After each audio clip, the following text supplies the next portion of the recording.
नमस्ते। तपाईलाई थाहै छ मैले अंग्रेजी भाषा सिक्ने र सिकाउने भिडियोहरू बनाएर अपलोड गर्ने क्रममा अहिलेसम्ममा 201 भिडियो अपलोड गरिसकेको छु र प्रत्येक भिडियोले कुनै न कुनै ल्याङ्ग्वेज फंक्सन भनेको कुनैले सरसल्लाह दिन सिकाउँछ भने कुनैले रिक्वेस्ट गर्न सिकाएको हुन्छ, कुनैले अर्डर गर्न सिकाएको हुन्छ र कुनैले चाहिँ कुनै कुरालाई डिस्क्राइब गर्नको लागि सिकाइराखेको हुन्छ।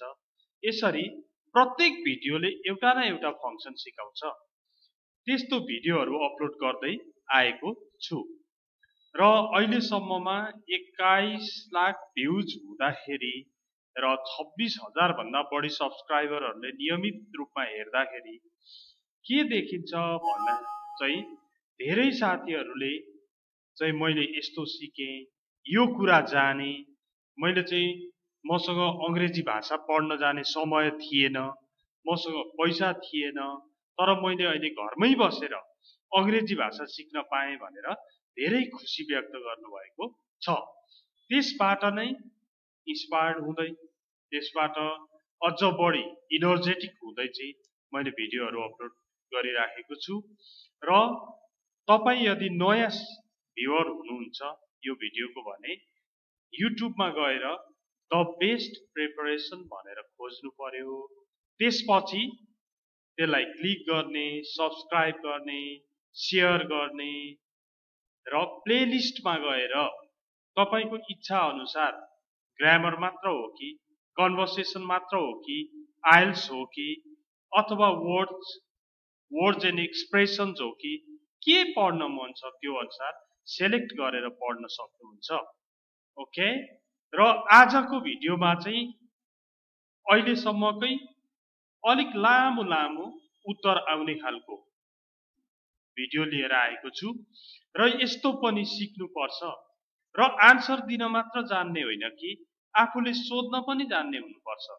भाषाको लागि त सधैँ उत्तर दिने मात्र त होइन, आफू पनि सोध्न सक्ने बन्नुपर्छ भन्ने अनुसार नै मैले आजको भिडियो बनाएको छु। Okay, now let's see the first slide. Number 1, can you tell me about your hometown? Okay, अब यहाँ होम टाउन भनेको छ। होम टाउन भन्दा कन्फ्युज हुनु हुँदैन। मेरो त टाउन होइन भिलेज पर्छ, यस्तो कुरा गर्न मिल्दैन। होम टाउन भनेको त तपाई जन्मेको ठाउँ, तपाईको वासस्थान, त्यो नै तपाईको घर भएको ठाउँ नै तपाईको होम टाउन हो। टाउन भन्ने वर्ड मात्र युज भएको हो। अब यो चाहिँ आइल्समा पनि सोधिराख्ने क्वेसनमा पर्छ र अरु डेली लाइफमा पनि तपाईले नौलो मान्छेलाई can you tell me something about your home town भन्नुभयो भने उसले त्यसको बारेमा भन्छ। तपाईले पनि क्वेसन गर्नुपर्छ, उसले सोध्यो भने तपाई पनि भन्न सक्ने हुनु पर्यो। यसरी नै आफ्नो स्पिकिङ स्किल्सलाई चाहिँ बढाउँदै लान सकिन्छ, इम्प्रुभ गर्दै जान सकिन्छ, इन्हान्स गर्न सकिन्छ, डेभलप गर्न सकिन्छ भन्ने चाहिँ कन्सेप्ट अनुसार नै यो भिडियो बनाइएको हो। अब यहाँ क्वेसन छ, can you tell me about your home town भनेको छ। यस अफ कोर्स। अब सिधै उत्तरमा जानुपर्छ, पोइन्टेड हुनुपर्छ, धेरै भूमिका बाँड्नपट्टि पनि जानु हुँदैन। सोधेको कुराको सिधै उत्तर दिनपट्टि जानुपर्छ। त्यसो हुँदा तपाईले पनि अब यो आफ्नो होम टाउनको बारेमा आज एउटा लामो प्याराग्राफ बन्छ। यो चाहिँ नहेरिकन मोबाइलमा भन्ने, आफैले सुन्ने अथवा ऐना हेरेर चाहिँ आफूले होम टाउन डिस्क्राइब गर्ने यस्तो खालको बानी बनाउनु पर्छ अनि इंग्लिश छिट्टै नै बोल्न सक्ने पनि हुन्छ। यो चाहिँ एकदमै गरेर ओके भएको मेथड्सहरु हो, त्यसकारण यसमा बिलिभ गर्नु पनि पर्छ।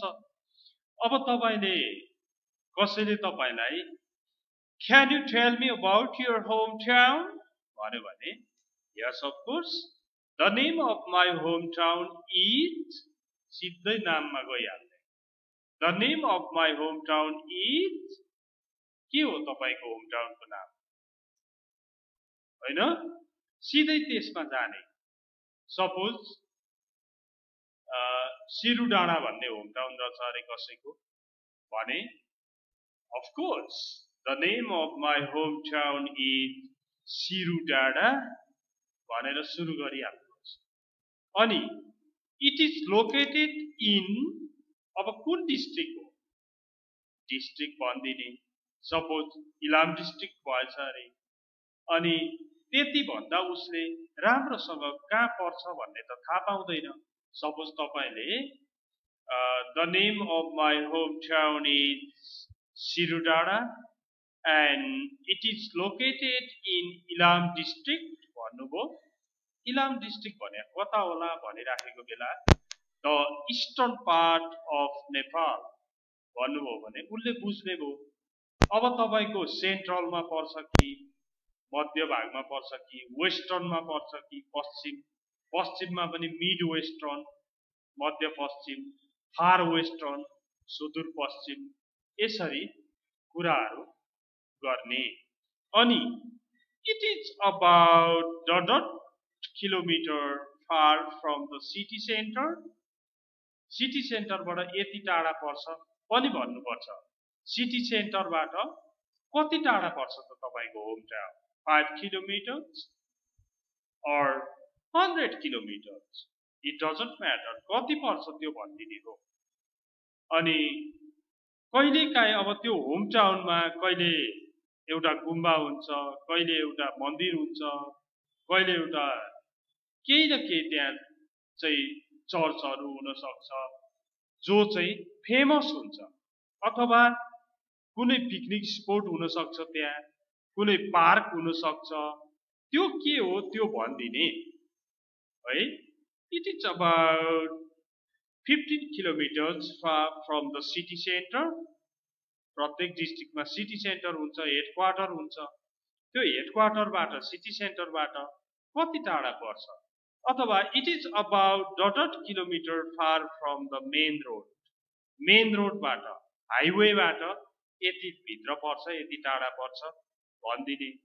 अनि there is a famous suppose temple in my hometown. मेरो होमटाउनमा एउटा फेमस टेम्पल छ प्रसिद्ध टेम्पल छ. फेमस भनेको वेल नोन टेम्पल छ.